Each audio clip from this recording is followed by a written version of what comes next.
Sir తిరుపతిలో వైకుంఠ ద్వార దర్శన క్యూ లైన్ టికెట్‌లో అనుకోని ఒక దుస్సంఘటన జరిగింది. అయితే దాని గురించి గరికపాటి గారి వీడియో ఒకటి వైరల్ అవుతుంది సార్. ఆయన ఎప్పుడో మాట్లాడిన వీడియో ఒకటి వైరల్ అవుతుంది. అసలు ఆ వీడియోలో ఆయన ఏం ప్రస్తావించారు సార్? గరికపాటి వీడియో చాలా వైరల్ అవుతుంది. నేను ఇంతకుముందు చూడలేదు గానీ ఇప్పుడు చూశాను. హ్మ్. ఆయన చాలా బాగా చెప్పారండి. ఆయన ఏం చెప్తున్నారంటే, అసలు ఈ ఏకాదశులేంటి, ఈ ద్వాదశులేంటి, దీనికి గుంపుగా వెళ్ళిపోవడం ఏంటి, ఆ రోజే చూడాలనా దైవ దర్శనం, ఇంట్లో నువ్వు పూజించుకోకూడదా? అక్కడికెళ్ళి ఆ గుంపుల్లో నిలబడి, ఆ క్యూలో నిలబడి చూడాలనా? ఏం పిచ్చిది అని ఆయన విమర్శిస్తున్నారు. హ్మ్. అది వాస్తవమే. ఎందుకంటే మనకి ఒకప్పుడు ఇలాగ ఇంత గుంపులు ఉండేది కాదు. అవును. మామూలుగా గూడా మనకేందంటే కొన్ని రకాల స్పెషల్ డేస్ ఉంటాయి. హ్మ్. హిందూ క్యాలెండర్‌లో అన్ని మతాల్లో ఉంటాయి. మనం దీని గురించి మాట్లాడుకుంటున్నాం కాబట్టి ఇది అవును మాట్లాడుతున్నాం సార్. గానీ, హ్మ్. మిగతా మక్కాలో గూడా ఆ మధ్య విపరీతంగా చనిపోయారు. హ్మ్. అన్ని మతాలలోనూ ఈ మౌఢ్యమైన అంశాలు కొన్ని ఉంటాయి. హ్మ్. దీనికి భక్తికి సంబంధించినవి. అంటే భక్తుల్లో రకరకాలుగా ఉంటాయి. మామూలుగా అయితే భగవంతుడు నిరాకారుడు, నిర్గుణుడు ఇలాంటివన్నీ చెప్తాం. రెండోది మనం అనేక సార్లు చెప్పుకుంటుంటాం ప్రహ్లాదుడి చరిత్ర. దేవుడు ఎక్కడంటే ఎక్కడ లేడు హ్మ్. హ్మ్. అనేది ఇందొందు ఎందు అదేదో ఉంది. కలడనందు ఆహా! సందేహము లేదు ఎందుకలడని వలదు. అవును సార్. చదువుకున్నాం. అవును. కానీ మళ్ళీ మనం పలాని ప్లేస్‌కెళ్ళి చూడాలి, అక్కడే చూడాలి, ఈ టైంలో చూడాలి, మళ్ళీ దగ్గరగా చూడాలి, ఎక్కువ సేపు చూడాలి. అవును ఏంట్రా సార్. మీ గోల అనిపిస్తుంది మాలాంటోళ్ళకి. హ్మ్. సరే అది ఓకే. భక్తి అర్థం చేసుకోవచ్చు. కానీ దీనివల్ల ప్రాణాలు పోతున్నాయి. ఎంత హింస మామూలుగా అయితే. సో, నిన్న విజువల్స్ చూస్తుంటే క ఎవరికైనా అవును సార్. నిజంగా. కన్నీళ్ళొచ్చే హ్మ్. విజువల్స్ వాళ్ళు సుబ్బారాయుడు భార్య ఆమె ఏడుస్తూ నన్ను కూడా తీసుకెళ్ళిపోండి, నన్ను కూడా చంపేయండి అని అవును ఏడుస్తుంది. సార్. ఇంకొక ఆమె శాంతి భర్త మాట్లాడుతున్నాడు. వాళ్ళందరి విజువల్స్ చూస్తే హుహు.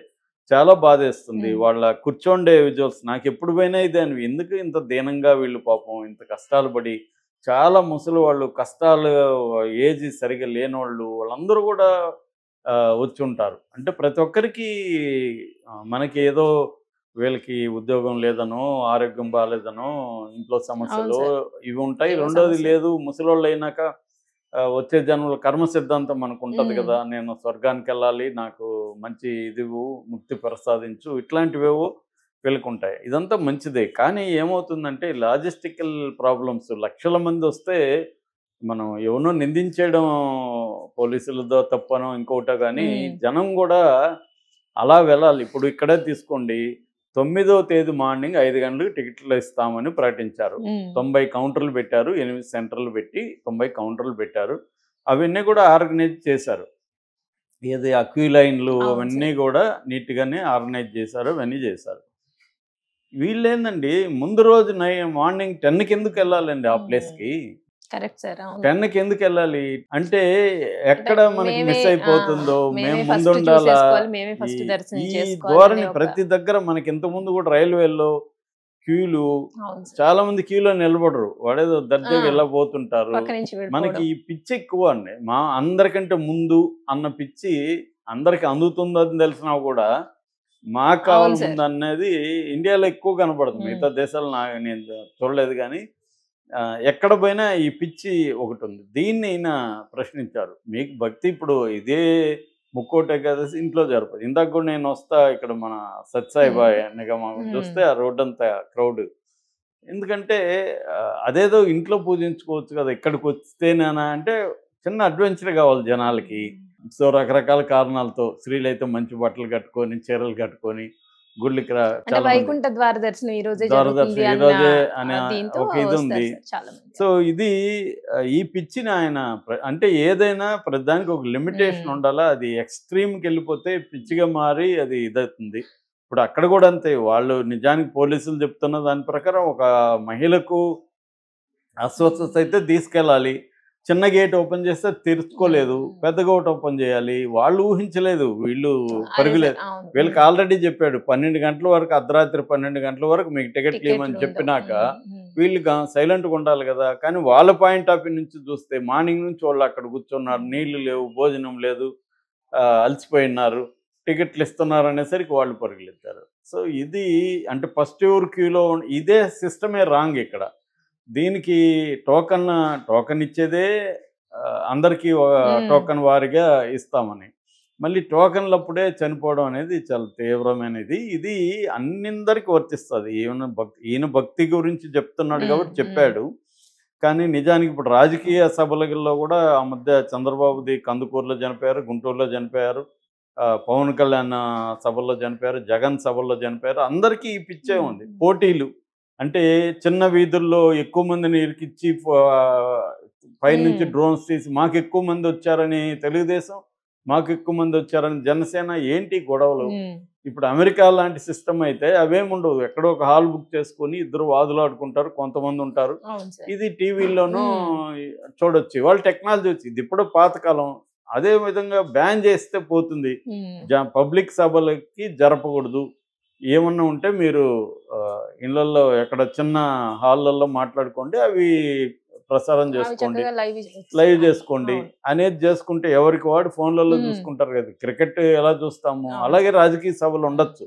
అందరూ చేస్తే ఈ గోల్ ఉండదు. ఒక్కరే చేయమంటే చేయలేరు, ఎవరు వాలంటరీగా ఎవరు చేయలేరు. ఇది బ్యాన్ చేయాలో మోడీ ప్రభుత్వం ఆలోచించాలి. సో అది ఒకటి. రెండవది సినిమాలకు సంబంధించి సినిమా నటులను చూడడానికి కూడా చాలా మంది ఆ మధ్య కొంతమంది చెప్తున్నారు, సినిమా హీరోలకి హీరోయిన్లకి డైరెక్టర్లకు కూడా చాలా ఇబ్బంది. వాళ్ళు ఎక్కడెక్కడో తాకేయడం, వీళ్ళని గిచ్చేయడం, రకరకాల పనులు చేస్తారంట. వాళ్ళ వస్తువులు వాచ్లు దొంగిలించడం. అంటే దాని ఏదో అమ్ముకుందామని కాదు, వాళ్ళది తమ దగ్గర ఉంటే అది గ్రేట్ క్రేజ్ అనమాట. అలాగా. సో ఈ పబ్లిక్ జనం గుమ్ముకోవడం అనేది ఫస్ట్ తగ్గించడం ఎలాగా. నేను ఆ మధ్య గణేష్ దీనికి కూడా వెళ్ళి మా ఫ్రెండ్ ఒక ఆమె కాలు ఇరుగొట్టుకుంది. ఆ క్రౌడ్లో కాలు రాడ్ వేయాల్సి వచ్చారు. అంటే ఇటువంటి ఎక్కడ పోయినా ఈ ప్రమాదాలు జరుగుతున్నాయి ఒకటి. రెండవది డిజాస్టర్ మేనేజ్మెంట్ నిజానికి బాగా అడ్వాన్స్డ్ అయింది వరల్డ్ వైడ్గా. ఇండియాలో కూడా డిజాస్టర్ మేనేజ్మెంట్ అంటే క్రౌడ్ కంట్రోల్ అనేది బాగా అడ్వాన్స్ అయింది. దాంట్లో కూడా దాన్ని అమలు చేయడంలో ఎక్కడో లోపం కనిపిస్తూ ఉంది మనకి, సమన్వయ లోపం కానీ ఏదన్నా.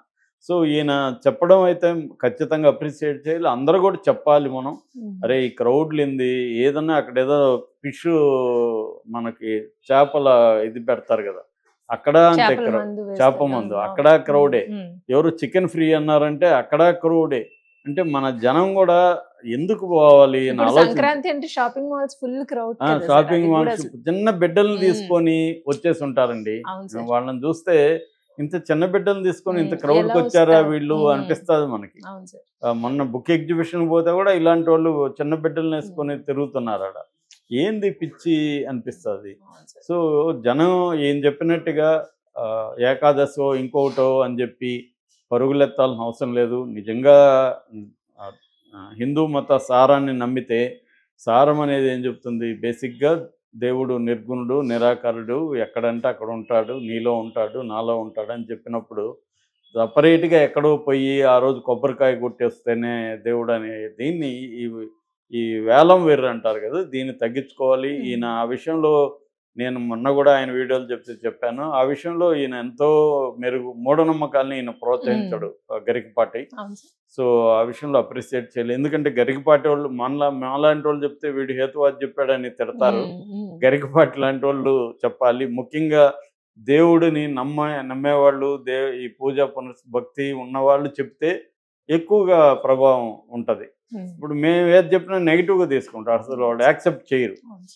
కానీ మనం కామన్ సెన్స్తో ఆలోచించాలి. ఇవన్నీ భక్తి వద్దని లేదు, గుళ్ళకు పోవడాన్ని వ్యతిరేకించాల్సిన అవసరం లేదు, వాళ్ళ వ్యక్తిగత ఇది.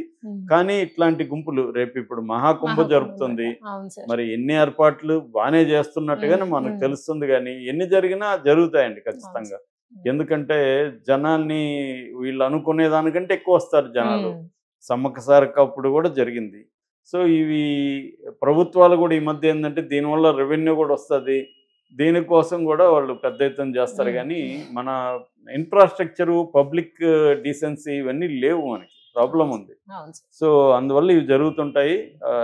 ఈ సందర్భంగా గరికపాటికి కొంత మేలు జరిగింది ఒక రకంగా. ఎందుకంటే ఆయన పర్సనల్ ఇష్యూ పక్కకి వెళ్ళి ఆయనకి మంచి మార్కులు వచ్చే వీడియో బయటకు వచ్చింది.